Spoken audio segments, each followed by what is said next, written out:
We have witnessed quite good movies from Malayalam in the recent past, and then there were movies which had all the potential to be masterpieces but lost it in one or the other departments of cinema. Let's see into which category does the new Malayalam release Wolf falls into. Here I am going to tell you about the good and the bad aspects of the Wolf in no particular manner. Wolf, directed by Shaji Azeez and the coming from the imagination of G.R. Indugopan, one of the contemporary Malayalam literature's most gifted stereotypes, has enough factors that make for a riveting mind game. Like love and Irul before it, a house becomes a playground for intense characters. For a large part of its runtime, its three principal actors have us in a vice-like grip until a baffling climax brings everything down. Fortunately, Wolf is no Irul. It doesn't have a casting problem like the latter, but both films have a shaky third act that undoes everything that comes before.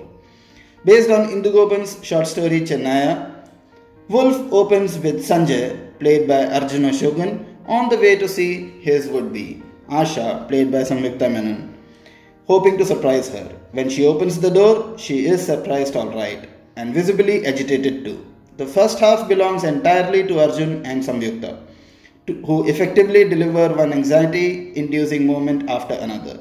It soon becomes apparent that these two are not a match made in heaven. She doesn't want him there for reasons valid from her point of view, and of course us. Every minute he spends at her home makes us more uncomfortable. Asha has a conservative mother who is not at home at the moment, and the daughter worries that Sanjay's presence at this house will turn her into gossip fodder. The suspicious mom sounds more like the male version of another Indugopan's creation, Ammanipilla, from his brilliant short story Ammanipilla Vettakesu.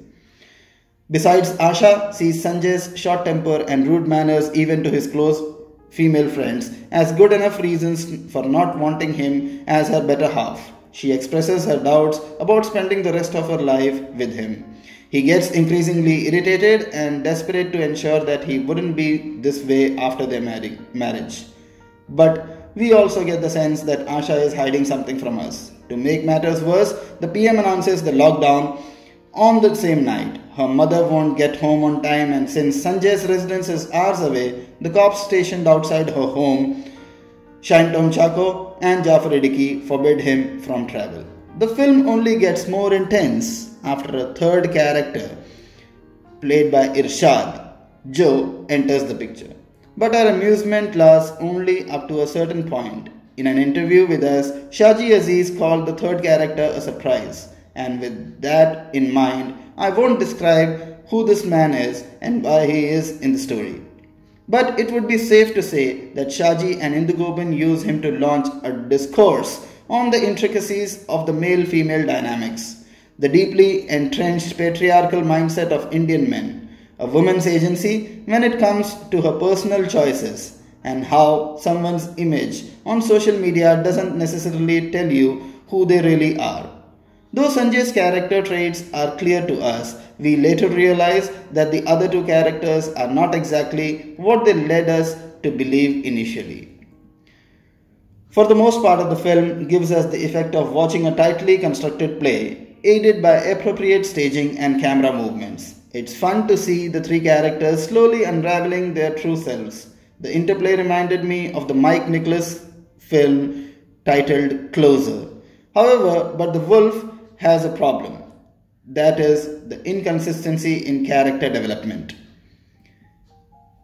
The primary issue here is the contradictory behavior of the characters. None of them stays faithful to their arc. They sometimes exhibit behavior that makes one wonder if one person is trying to be three different people at the same time. They seem not sure of themselves but like to make you believe that they are. When the film ends, the three characters undergo unconvincing character transformations, making one feel cheated. The climax reminds me of the popular Shaji Kaila's film scripted by Ranjit. You may remember the title once you see Wolf. After all these long, colorful, and occasionally insightful dialogues, you wonder why a couple of characters decided to take a different route in the end.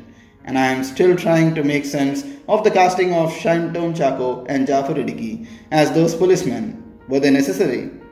Perhaps Wolf had the potential to be another debate-worthy film like Ish and even Great Indian Kitchen, but that climax played the spoilsport. Performance-wise, Arjun Ashokan and Samyukta were so much into the character that we really felt like being there present with them. But the show stealer was none other than Irshad. He was spectacular in his portrayal of the character given to him. Speaking more about him would be equivalent to giving away the story. So here I conclude. That's the end of the video, guys. Please don't forget to subscribe to my channel and press the bell icon for further notifications. God bless you all.